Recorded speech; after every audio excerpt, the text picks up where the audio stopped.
Welcome to this presentation on how to write a persuasive essay. This is to help prepare you for the major writing assignment for this course. In this presentation, I will first define what is a persuasive essay and then share some tips on how to organize your document in such a way as to accomplish its purpose, to persuade your reader.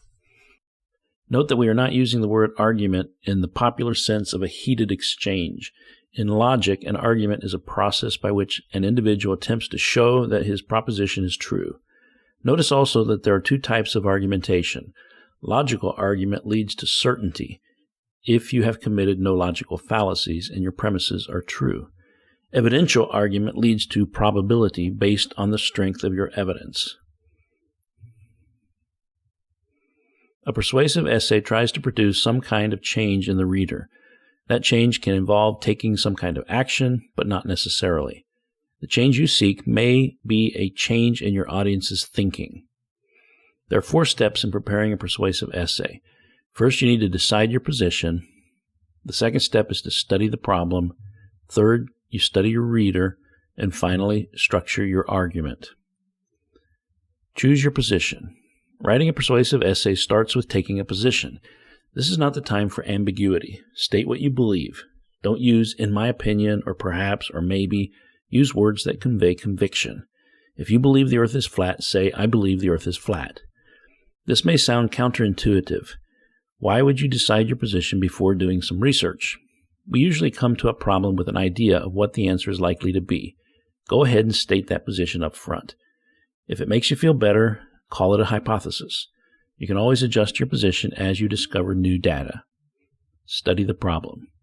This is the research phase where you look for quality sources both for and against your position. Most lawyers recommend that before they write their own brief, they first write a brief for their opponent. This will sharpen your argument when it comes time to defend your position. In your research, try to find logical arguments others have used. For a persuasive essay on a biblical topic, quotations from the Bible can serve as evidence, assuming the quotations support your thesis. Study your reader or your audience if you plan to give that presentation in a public situation. It will help immensely if you can anticipate your reader's suppositions and attitude about the topic. This is where many persuasive essays fail. Choose arguments that fit your reader. Statistics may persuade some people. Others may respond better to stories. Try to put yourself into the shoes of your reader. As you think about your readers, ask yourself, what is their knowledge of the topic? What is their attitude about it? What basic assumptions do you think they have about it? How do they feel about it? Structure your argument. Lay out your evidence in a logical way and link each paragraph with the next to ensure a natural flow throughout your argument. Like many types of essays, the persuasive essay has 3 basic sections: the introduction, the body, and the conclusion. Each section plays a different role, and each contributes to the effect of the essay. The introduction. The introduction serves 2 functions: to grab the attention of your readers and to introduce them to the topic of your essay. This is also where you want to give your readers a tease about your position. Don't state it outright just yet. Give them a hint at where you are going to come out on this issue. The introduction is also a good place to provide your reader with a map of what they can expect to find if they continue reading. Here's an example introduction that I wrote for a paper a few years ago.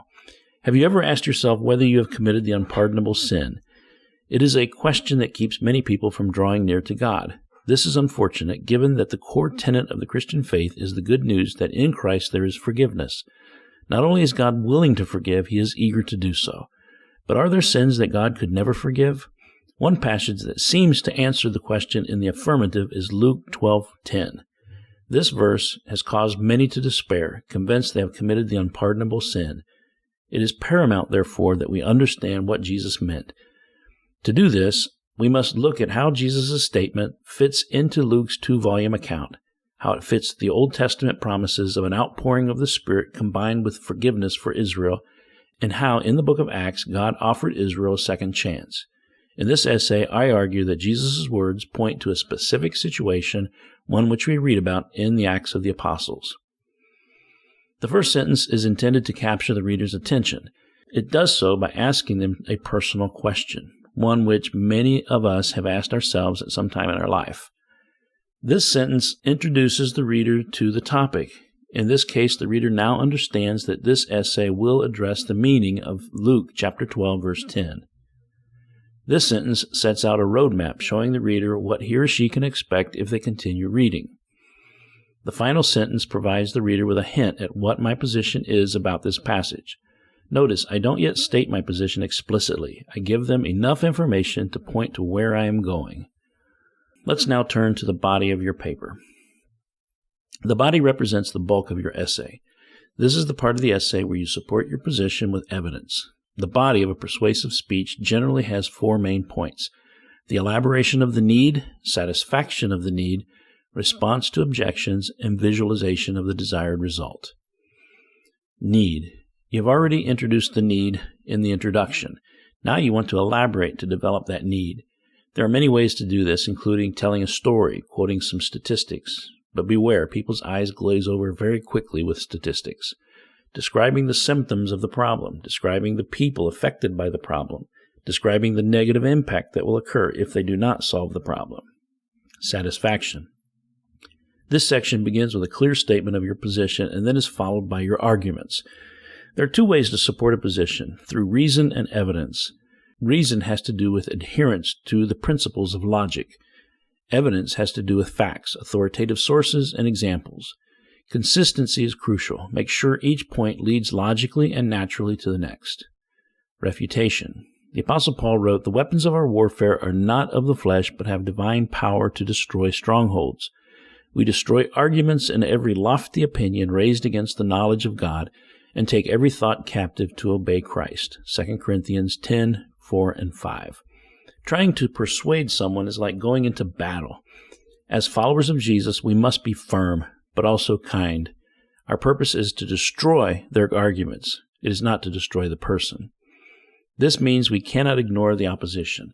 In this section, you will demonstrate to your readers that you have considered the opinions of those who disagree with you and found them wanting. Visualization. Visualization is where you create a verbal image of how the world will be different if people would adopt your solution to the problem. This is where you want to paint a verbal picture of what life will be like once the problem has been resolved. The key is the visual part of visualization. Don't tell them, show them. The conclusion. The conclusion is where you close the deal. Any salesperson will tell you that this is the most important time in your persuasive effort, and it's also the point where most people fail. There are many ways to develop your conclusion, but one of the most common involves 2 steps, a restatement of your main arguments and a call to action. Reaffirmation. The restatement of arguments should not be simply a repetition. Your main points should be expressed in a different way. If they were statements in the body, you might consider using questions in the conclusion.